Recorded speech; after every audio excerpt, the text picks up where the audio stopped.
Today we kick off the Prospect Series by interviewing Buddy Wallace, fighting the A1 Combat middleweight title against Maximov, Nicholas Maximov, I believe. It's going to be a good fight, so super excited to kick it off with him.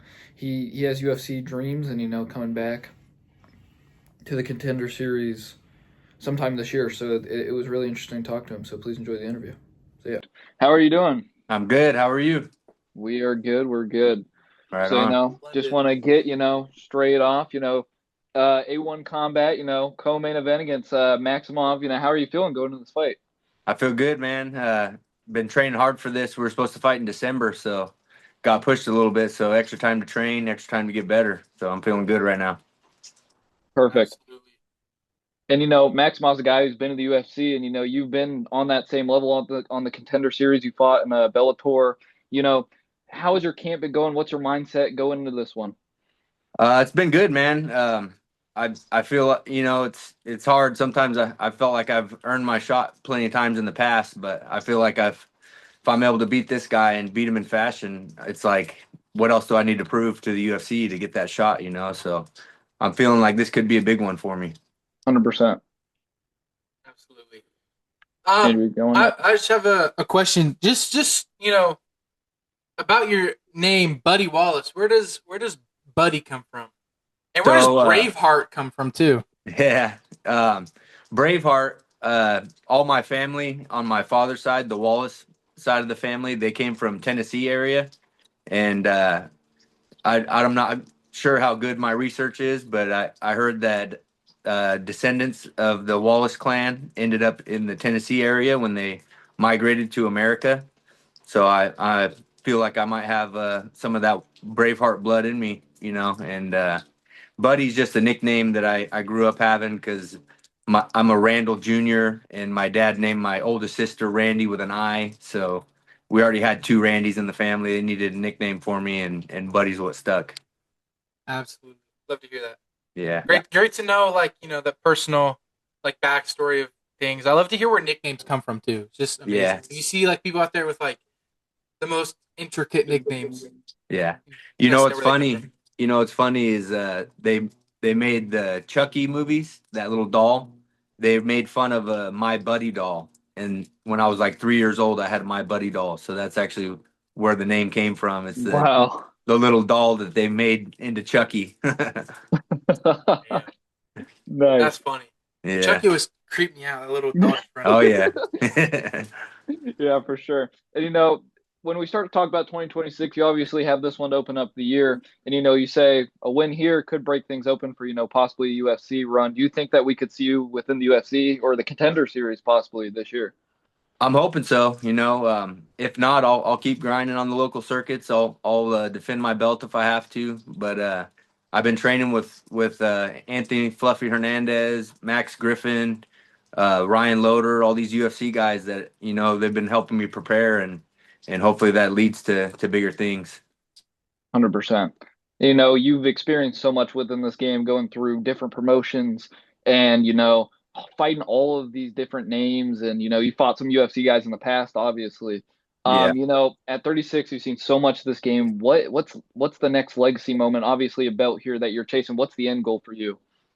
We'll see, man. I know 36 seems like older for MMA fighters, but I just saw a clip the other day of Dan Henderson fighting for the belt at 46.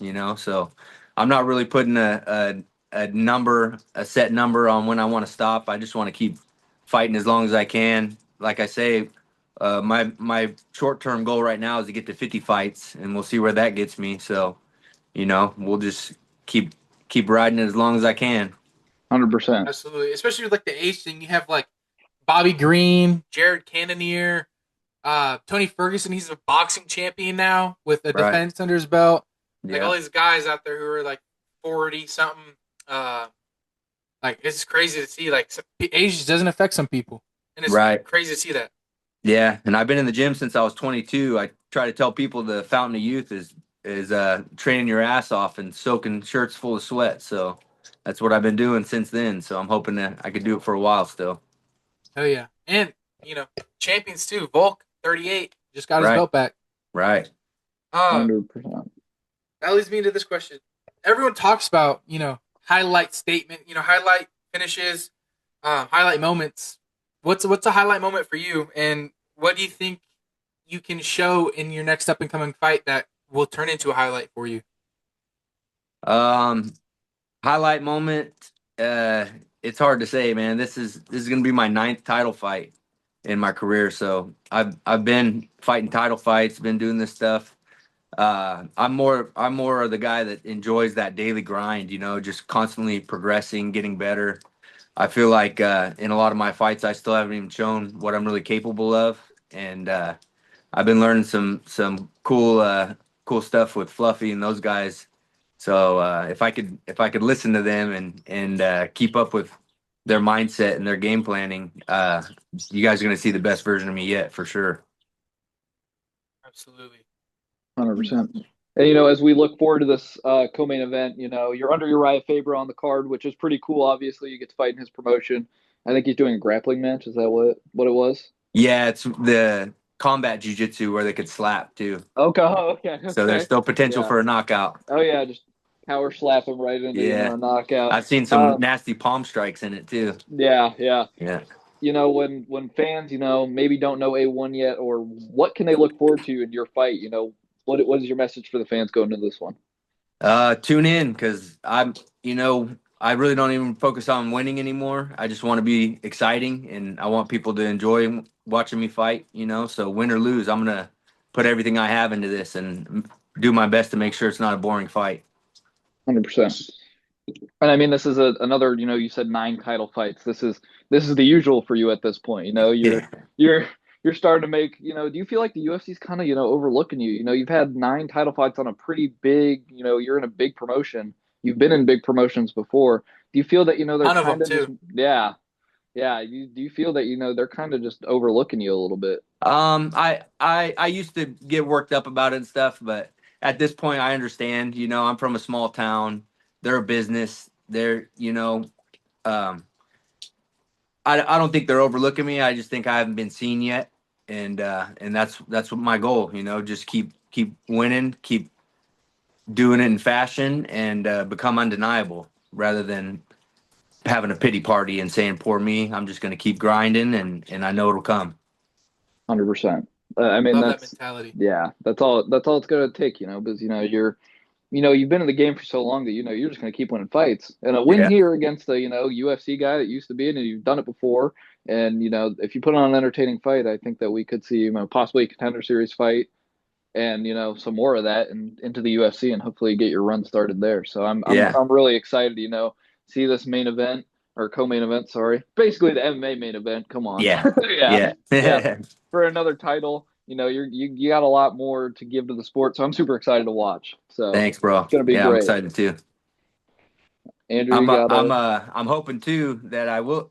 I'd love to get straight in the UFC, but if they give me another shot at the contender, that last one I took on 6 days' notice, so I feel yeah, like this time I'll have a better run at it for sure. right. And you're a guy That that's gonna was step up. Yeah, that was back in 2017, right? Yeah, it was a while ago So a lot of improvement from then too. 6 days for notice, sure. a lot of improvement after almost 9 years. Yeah, That's yeah, crazy.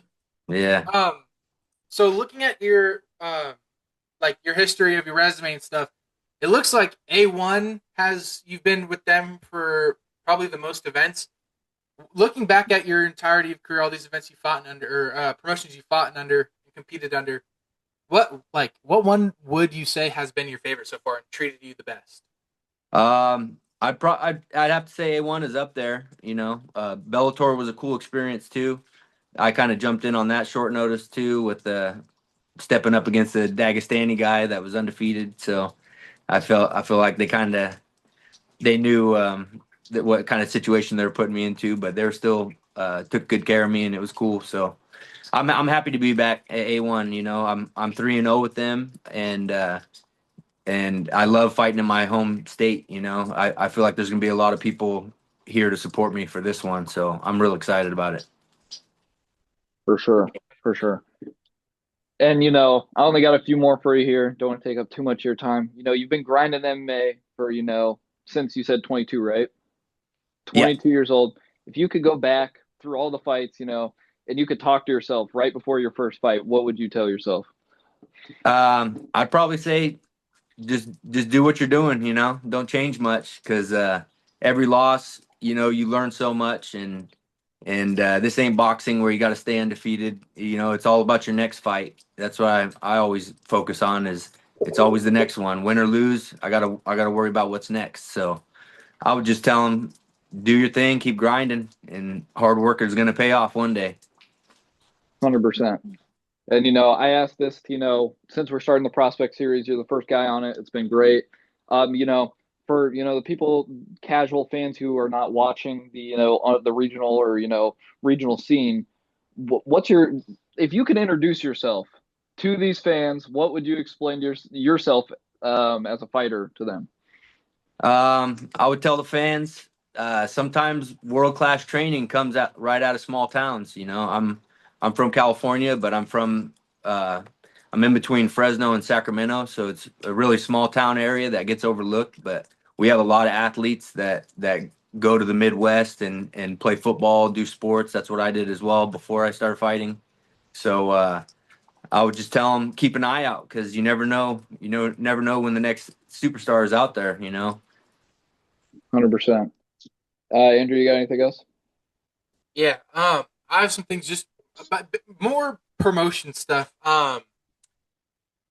You fought under Karate Combat. What was that like? Oh, it was awesome, man.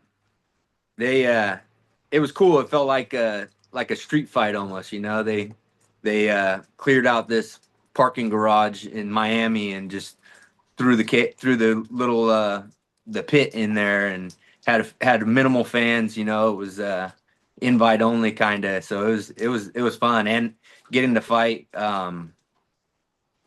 Lorenz Larkin. Yeah, Larkin. I've been watching him fight since before I started fighting, so it was an honor to fight with someone like that, and I feel like I learned a lot from that. I can't wait to show how much I've grown since that fight. 100%. Karate Combat's probably one of the more popular fighting organizations that I've been seeing grow. It's growing so fast with all these like striking stars that they have. They didn't just get him, but they've had Robelis Despain, their heavyweight guy that came from UFC to them. Yeah, he's insane. That guy's a freak. Yeah. Yeah. And then with Uriah's A1 kind of grappling combat stuff that you've been doing, could we possibly see you go over to RAF, Real American Freestyle, and compete there too? Yeah, I'd love to, man. I wanna dip my feet in other sports too. Getting to do that Karate Combat really made me want to try some kickboxing, maybe some boxing. So I started as a wrestler, so that's always kind of made me stay focused on MMA. But standing toe to toe with Larkin, made me want to do it again. And the president, I'm gonna hold you to it. He said he's gonna have me back, so I should be on Karate Combat here soon as well. 100%. Let's go. Yeah, that'd be amazing to see. 100%. I mean, great striker, great wrestler, good on the ground, everything. Yep. Buddy Wallace, check it out. A1 Combat co-main event, middleweight title on the line against Maximov. We're super happy to have you on. Thank you for coming today, buddy. It was a great time. Thank you, guys. I appreciate you reaching out. Yep, for sure. And after your fight, and maybe you get a contender series fight, we'll have you on again, and we'll have another great conversation. So it was good talking to you today. We'll make sure we get this posted, and we'll tag you in everything we post. So we're super excited, and I think I'm going to cover your fight. I'll make some highlights of it, once the time comes around. So it's going to be good. Nice. Sounds good. I'll try to make those highlights special for you. 100%. Right. Where is A1 streamed, like on like a Fight Pass? It'll be on UFC Fight Pass? Yeah. UFC Fight Pass? Perfect. Maybe we can do a fight companion for that. We can watch it. Yeah, that's That'd what I be was good. thinking. If I could figure out where it was being broadcasted. That'd be cool. Yep. All right. All right. Thank you, guys. Appreciate you. Of course. Thank you. Have a good night, buddy. You guys too. See ya. Later.